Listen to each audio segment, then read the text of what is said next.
Hare Krishna, Radhe Radhe. Welcome to my channel. आशा करती हूँ आप अच्छे होंगे, स्वस्थ होंगे और मंगल में होंगे। आप सभी को 2025 में चैत्र नवरात्रि की ढेर सारी शुभकामनाएं। माता रानी की श्री चरणों में आप सबके परिवार के और आपके लिए मंगल की कामना करती हूँ। माता रानी आप सभी पर अपनी कृपा बनाए रखें। क्या आपको पता है इस नवरात्रि माता धरती पर क्या लेकर आएंगी और नवरात्रि पर क्या करें क्या न करें, ये सब मैं इस वीडियो में जानकारी दूंगी। आइए जानते हैं। सबसे पहले जानते हैं कि माता रानी धरती पर इस बार क्या लेकर आएंगी।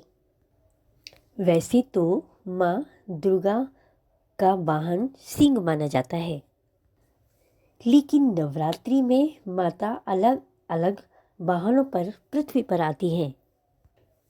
अगर नवरात्रि का आरंभ सोमवार या रविवार को हो तो माता रानी हाथी पर सवार होकर पृथ्वी पर आती हैं। यदि नवरात्रि का आरंभ मंगलवार या शनिवार को हो तो माँ का आगमन घोड़े पर होता है। यदि नवरात्रि का आरंभ गुरुवार या शुक्रवार को हो तो माँ डोली पर आती हैं। बुधवार के दिन नवरात्रि की शुरुआत होने पर माँ दुर्गा का वाहन नाव होता है। इस नवरात्रि का आरंभ 30 मार्च रविवार से हो रहा है, इसीलिए माँ हाथी पर सवार होकर आएंगी, जो कि सुख, समृद्धि और ज्ञान का प्रतीक है। इस बार माँ अपने साथ ज्ञान और अन्न धन के भंडार लेकर आएंगी। आइए अब जानते हैं अपनी माता रानी को खुश करने के लिए हमें क्या करना चाहिए, क्या नहीं करना चाहिए। माता रानी को अकेला छोड़कर घर के सभी लोग एक साथ बाहर न जाएं। जरूरी हो तो रात में वापस जरूर आएं।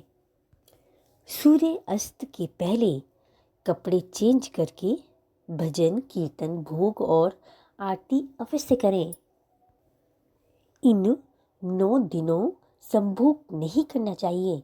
हो सके तो किसी को माता के पास धरती पर सोना चाहिए। माँ दुर्गा के साथ अपनी कुलदेवी और हनुमान जी की पूजा भी अवश्य करें। रोज फल के साथ घर के बने मीठे का भोग अवश्य लगाएं। स्त्रियां सिलाई कढ़ाई करने के लिए सुई का प्रयोग न करें, न ही नारियल तोड़ें।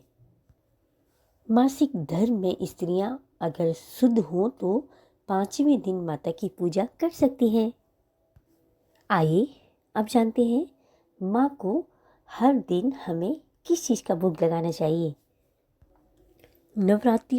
हर नवरात्रि को अलग अलग भोग लगाया जाता है, जिससे हमें अलग अलग फलों की प्राप्ति होती है। आइए जानते हैं पहले दिन क्या भोग लगाना है। पहले दिन माता को घी का भोग लगाया जाता है, जिससे सभी बीमारियां समाप्त होती हैं। दूसरे दिन बतासी का भोग लगाया जाता है माता रानी को, जिससे कि दीर्घ आयु मिलती है। तीसरी नवरात्रि को माता रानी को दूध का भोग लगाया जाता है, जिससे धन की वृद्धि होती है, धन में वृद्धि होती है, धन की प्राप्ति होती है। चौथी नवरात्रि को माता रानी को मालपुए का भोग लगाया जाता है, जिससे सुख की प्राप्ति होती है। 5वीं नवरात्रि को माता रानी को केले का भोग लगाया जाता है। केले का भोग लगाने से बुद्धि की प्राप्ति होती है। 6ठी नवरात्रि को माता रानी को शहद का भोग लगाया जाता है। आप पान का भोग भी लगा सकते हैं। इस भोग को लगाने से हमें सौंदर्य की प्राप्ति होती है। 7वीं नवरात्रि को माता रानी को गुड़ का भोग लगाया जाता है, जिससे दुखों की समाप्ति होती है। 8वीं नवरात्रि माता रानी को नारियल यानी गोली का भोग लगाया जाता है, जिससे मनोवांछित फल की प्राप्ति होती है, हमारी हर मनोकामना पूर्ण होती है।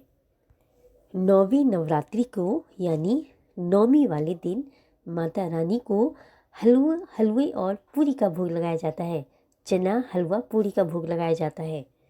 ये भोग लगाने से माता रानी को खुश किया जाता है और माता रानी प्रसन्न होकर सभी भक्तों पर अपनी कृपा बरसाती हैं। तो इन नवरात्रियों को माता रानी को उनका प्रिय भोग अवश्य लगाएं। जयकारा शेरावालीदा, बोल सांची दरबार की जय। अगर वीडियो अच्छी लगी हो तो लाइक करें, कमेंट करें, मीनूस लाइफ स्टाइल को सब्सक्राइब करें। हरे कृष्णा, राधे राधे।